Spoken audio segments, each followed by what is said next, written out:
We've all seen this video. It's a nightmare. Young black male walking through the neighborhood, another neighborhood, and these white men, for whatever reason, want to empower themselves and harass them. I just don't get it, right? But here it goes. So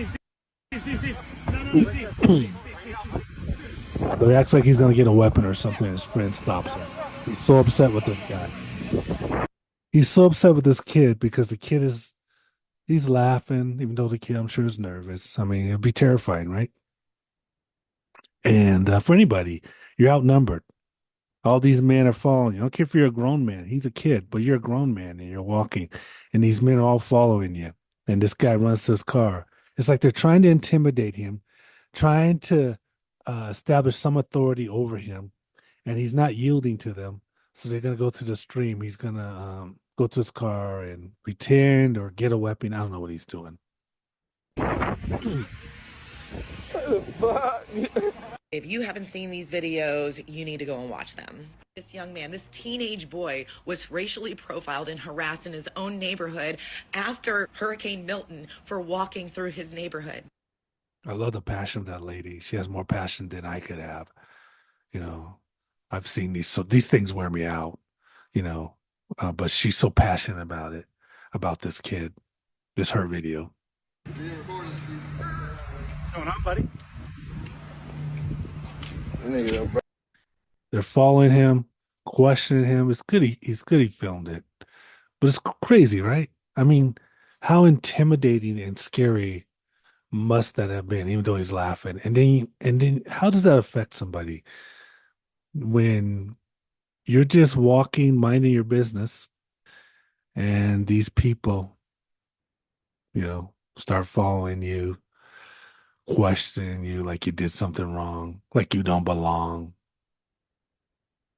It's fucked up, right?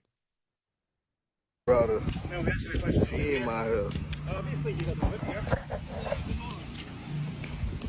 Obviously, you don't live here. How does he know? How does he know? And this kid's walking around. He doesn't have to answer the questions if he doesn't want to. Feel especially the way they came at it. Like if they came, hey, my name is John. What's your name? Oh, you're whatever. So such. So, oh, I live over here. Where do you live? A conversation maybe, but when they come out with this authority threaten, who wants to answer those questions? So if you don't live here, you need to leave. If you live here, you're visiting a friend, that's fine. Just let us know because you're getting neighbors concerns if you're walking around my house. I'm part of the neighborhood. You're part of the neighborhood? Does that mean you live here? Bob, you're actually following me. You went up the wrong way. This is my hometown. I was disgusted, horrified, angry, saddened, all of those emotions you can imagine. And this mother that posted this video, my heart immediately broke because I cannot imagine seeing that my son just went through that.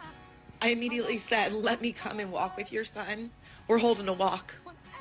The community's going to come together because in Sarasota, this is my hometown, we are not going to tolerate it.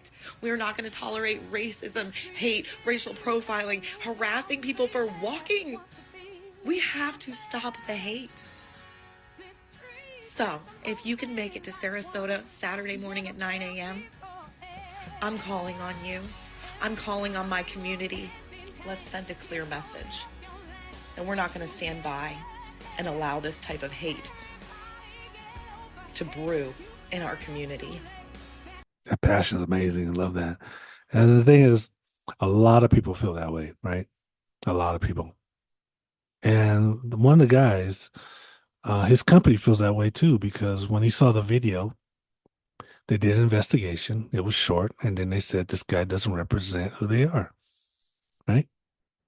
And they fired him. What does that mean? His attitude, how he represent himself, whatever the situation is, they thought it was ugly too, and they fired him. But tell you what, too, it's dangerous doing that. I see this every now and then where, men think they can approach these young men, as if there's no consequences. And there were consequences. They lost their job, but sometimes there's other consequences, because there's fathers out there.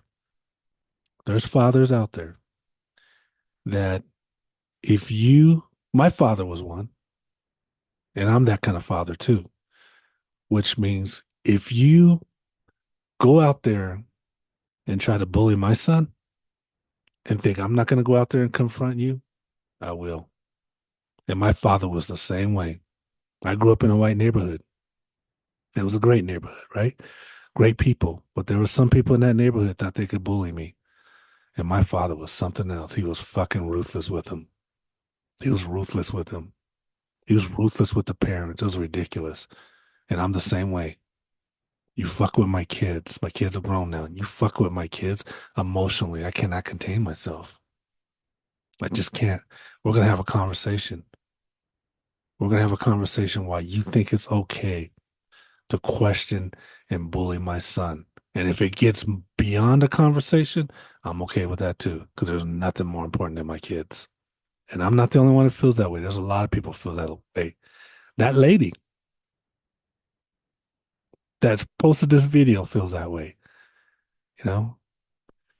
So it's dangerous. It's dangerous. It's dangerous. But anyway, that's all I got.